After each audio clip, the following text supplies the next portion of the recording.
வணக்கம் நண்பர்களே, consultancy challenge டே 35 apple சாப்பிடலாம் கட் பண்ணா போச்சு.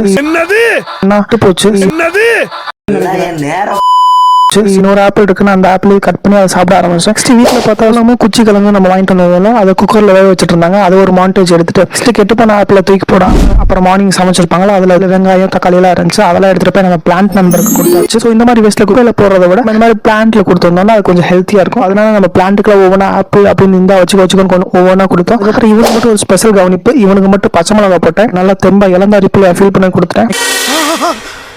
நெக்ஸ்ட் பைக்ல பெட்ரோல் போட்டு வீடியோ அப்லோட் பண்ண டைம் ஆயிடுச்சு. அங்க பங்க்ல அப்படியே அப்லோட் போட்டு விட்டு எங்களை இன்னமுமாடா நம்பிக்கிட்டு இருக்க. ஹாஸ்பிட்டல் கிளம்பியாச்சு. இன்டர்வியூ போட்டு டாக்டர் வெயிட் பண்ண ஆரம்பிச்சாச்சு. ஸோ லெஃப்ட் ஹேண்ட் வலிக்குது. ஸோ லெஃப்ட் ஹேண்ட் வலிக்க நிறைய ரீசன் இருக்கு. அதனால நம்ம ரிஸ்க் எடுக்காம ஹாஸ்பிட்டல் வந்தாச்சு. நெக்ஸ்ட் டாக்டர் வெயிட் பண்ணிட்டு இருக்கும்போது சுவிட்சில் பார்த்து ஆன் ஆஃப் ஓகே, அது என்னன்னா C2O அப்படின்னு தெரியல. உங்களுக்கு தெரிஞ்சிருந்தா மறக்காம கவுண்ட் பண்ணுங்க, நான் பின் பண்றேன். ஸோ நானும் தெரிஞ்சுக்கிறேன், வீடியோஸ் நீங்களும் தெரிஞ்சுக்கோங்க. நெக்ஸ்ட் டாக்டர் என்ன சொன்னாங்கன்னா ஸ்கேன் எடுக்கிற வரைக்கும் ஓகே தான். ஸோ நாளைக்கு வாங்க, நாளைக்கு நம்ம டாக்டர் பார்த்து கன்சல்ட் பண்ணலாம் அப்படின்னு சொன்னாங்க. அதுக்கப்புறம் டாக்டர் ஃபீஸ் அப்புறம் ஸ்கேன் ஃபீஸ் எல்லாம் ஒரு 500 முடிஞ்சு. இன்னைக்கு 500 முடிஞ்சு. பட் நாளைக்கு எவ்வளோ வரும்னு தெரியல, பார்ப்போம்.